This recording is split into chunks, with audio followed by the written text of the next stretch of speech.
तर जिल्ह्यामध्ये पिण्याच्या पाण्याची अयोग्य आहे असं अहवाल भूजल सर्वेक्षणाचा आहे आणि ब्लू बेबी सिंड्रोमचा काय परिणाम होऊ शकतो? तर पिण्यास अयोग्य म्हणजे काय झालंय, खारपान पट्ट्यामध्ये जे हेवी मेटल्सचं जे प्रमाण जास्त आहे हे जुन्या काळापासून आपल्याला माहीतच आहे. आपण जनरली ते पाणी पिण्यास सांगितलेलंच नाही आहे. आपण जनरली सरफेस वॉटर जे आहे ते आपण प्रोव्हाइड करत आहोत आणि त्यासाठी आपल्या जिल्ह्यामध्ये जिगाव प्रकल्पासारखा मोठा एक प्रकल्प सरफेस वॉटर नागरिकांना पुरवण्यासाठी सुरू आहे आणि तो प्रगतीपथावर आहे. बाकी राहिलं दुसरं की जो ब्लू बेबी सिंड्रोम, तर ते नायट्राईटचं प्रमाण हे बोरवेल किंवा खोल पाण्यामध्ये आढळून आलेलं आहे आणि ते पाणी आपले जनरली नागरिक पित नाहीत. सरफेस वॉटर पित असल्यामुळं त्या व्यक्तींच्या शरीरामध्ये नायट्राईटचं प्रमाण वाढलेलं आहे असं नाही आहे.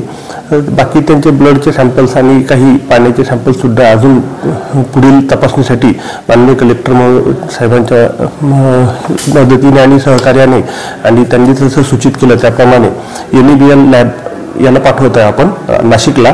आणि दुसरं असं की अजून काही हेवी मेटल्स, काही रेडिओ ॲक्टिव्ह मटेरियल हे जे असतात मॉलिक्युल्स, तर याच्यासाठी सुद्धा आपण तपासणीसाठी माननीय कलेक्टर महोदयांनी NABL जी अहमदाबादला लॅब आहे त्या लॅबला सुद्धा आपण सॅम्पल्स पाठवलेले आहेत.